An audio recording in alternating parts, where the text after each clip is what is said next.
ಯಲಹಂಕದ ಕೋಗಿಲು ಕ್ರಾಸ್ನ ಅನಧಿಕೃತ ಮನೆಗಳನ್ನು ಇದೀಗ ಬಿಬಿಎಂಪಿ ತೆರವು ಮಾಡಿರುವಂಥದ್ದು. ಕಳೆದ 9 ದಿನಗಳಿಂದ ಕೂಡ ಇಲ್ಲಿ ದಿನಕ್ಕೊಂದು ತಿರುವನ್ನ ಪಡ್ಕೊಳ್ತಾ ಇದೆ ಈ ಒಂದು ವಿಚಾರ. ಸೊ ಈ ವಿಚಾರವಾಗಿ ಇವತ್ತು ಬಿಜೆಪಿ ನಾಯಕರು ಕೂಡ ಈ ಒಂದು ಸ್ಥಳಕ್ಕೆ ಭೇಟಿ ಕೊಟ್ಟಿದ್ದಾರೆ. ಇದರ ಬಗ್ಗೆ ಮಾತನಾಡೋದಕ್ಕೆ ನಮ್ಮ ಜೊತೆ ಇದೀಗ ಮಾಜಿ ಡಿಸಿಎಂ ಅಶ್ವಥ್ ನಾರಾಯಣ ಇದ್ದಾರೆ. ಬನ್ನಿ ಮಾತಾಡಿಸ್ತಾ ಹೋಗ್ತೀನಿ. ಸರ್, ಒಂದೇ ಒಂದು ಕ್ವಶನ್ ಸರ್, ಇವತ್ತು ಕೋಗಿಲು ಕ್ರಾಸ್ಗೆ ನೀವು ಭೇಟಿ ಕೊಟ್ಟಿದ್ರಿ, ಇಲ್ಲಿ ಎಲ್ಲವನ್ನ ಕೂಡ ಪರಿಶೀಲನೆ ಮಾಡಿದ್ರಿ, ಅದೇ ರೀತಿಯಾಗಿ ಅವರ ಮಾಹಿತಿಗಳನ್ನ ಕೂಡ ಕಲೆ ಹಾಕಿದ್ರಿ, ಏನು ಹೇಳ್ತೀರಿ? ಎಲ್ಲ ನೋಡಿದ್ರೆ ಬಾಂಗ್ಲಾದೇಶದ ಮೂಲದ ಜನರು ಬಂದು ಇಲ್ಲಿ ನೆಲೆಸ್ತಿದ್ದಾರೆ. ಇದಕ್ಕೆ ಒಂಥರ ವ್ಯವಸ್ಥಿತವಾದಂಥ ಜಾಲ, ಆರ್ಗನೈಸ್ಡ್ ರ್ಯಾಕೆಟ್, ಹ್ಯೂಮನ್ ಟ್ರಾಫಿಕಿಂಗ್ ಆಗ್ತಿರೋಂಥದ್ದಿದೆ. ಹಾಗಾಗಿ ತಕ್ಷಣ ಇದನ್ನು NIAಗೆ ತನಿಖೆಯನ್ನು ವಹಿಸ್ಕೊಟ್ಟು ಕ್ರಮವನ್ನು ವಹಿಸಬೇಕು.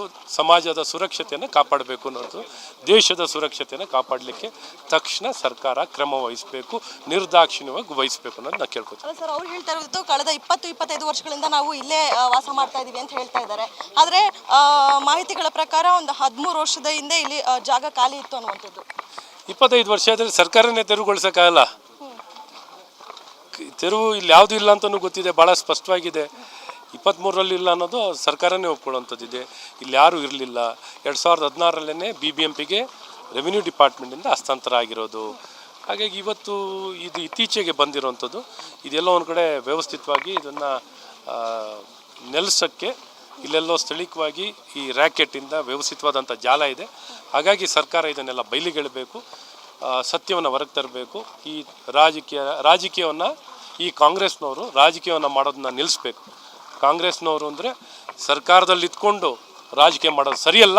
ಆಡಳಿತ ಕೊಡಬೇಕು, ಸ್ಪಷ್ಟವಾಗಿ ಒಂದು ಪಾರದರ್ಶಕವಾಗಿ ಕಾನೂನಾತ್ಮಕವಾಗಿ ಕ್ರಮ ವಹಿಸುವಂಥದ್ದಾಗಬೇಕು. ಇದು ಎಲ್ಲವನ್ನು ನೋಡಿದಾಗ ಇಲ್ಲಿ ಕಾನೂನಾತ್ಮಕವಾಗಿ ಸ್ಯಾಟಲೈಟ್ ಇಮೇಜು ಇನ್ನೊಂದು ಮತ್ತೊಂದು ನೋಡಿದಾಗ ಇತ್ತೀಚೆಗೆ ಬಂದು ನೆಲೆಸಿರುವಂಥವ್ರು. ಹಾಗಾಗಿ ತಕ್ಷಣ ಇವರೆಲ್ಲ ಬಾಂಗ್ಲಾದೇಶದ ಮೂಲದವರು, ಇದರಲ್ಲೇನು ಅನುಮಾನ ಇಲ್ಲ ಅನ್ನೋದು ಇದನ್ನು ತನಿಖೆ ಮಾಡಿ. ಇದೇ ರೀತಿ ಮಾದೇಪುರ ವಿಧಾನಸಭಾ ಕ್ಷೇತ್ರದಲ್ಲಿ ಆಗಿದೆಯಲ್ಲ, 500 ಜನ ಅಲ್ಲೂ ಕುಟುಂಬಗಳನ್ನು ಬಾಂಗ್ಲಾದೇಶಿಯರು ಬಂದು ನೆಲೆಸಿರುವಂಥವ್ರು. ಆ ನೆಲೆಸಿರುವಂಥವ್ರನ್ನ ಇವತ್ತು ಅದನ್ನು ಪತ್ತೆ ಹಚ್ಚಿ ಅವ್ರನ್ನ ತೆರವುಗೊಳಿಸುವಂಥದ್ದಾಗಿದೆ. ಇದೇ ರೀತಿ ಇಲ್ಲಿ ಇವರೇನು ಕೇರಳದವರ? ಈಗ ಪಿನರಯಿ ವಿಜಯನ್ ಅವರು ಕೇರಳದವರು, ಇವ್ರು ಕೇರಳದವರ? ಅಲ್ಲಿ ಆಂಧ್ರದವ್ರು ಯಾರೂ ಅಲ್ಲ. ಅಲ್ಲಿ ಸಾಫ್ಟ್ ಲ್ಯಾಂಡಿಂಗ್ ಆಗಿ ಒಳಗಡೆ ಬಂದಿದ್ದಾರೆ ಇಲ್ಲಿಗೆ. ಸರ್, ಇಲ್ಲಿಗೆ ಅಂದರೆ ಈ ಒಂದು ಸ್ಥಳಕ್ಕೆ ಕೇರಳ MP ಬಂದು ಭೇಟಿ ಕೊಟ್ಟು ಪರಿಶೀಲನೆ ಮಾಡ್ತಾರೆ ಅಂದರೆ ಇಲ್ಲಿನ ಕಾಂಗ್ರೆಸ್ ನಾಯಕರು ಅದಕ್ಕಿಂತ ಮುಂಚೆ ಯಾರು ಕೂಡ ಭೇಟಿ ಕೊಟ್ಟಿರಲಿಲ್ಲ.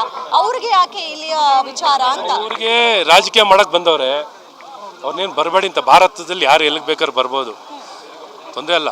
ಬಟ್ ಇಲ್ಲಿ ಬಂದಿರೋದು ಅವರು ಸದುದ್ದೇಶದಿಂದ ಇಲ್ಲ. ಇದೇನು ಕೇರಳ ಮೂಲದವ್ರು ಒಬ್ಬರು ಇಲ್ಲ ಅಲ್ಲಿ.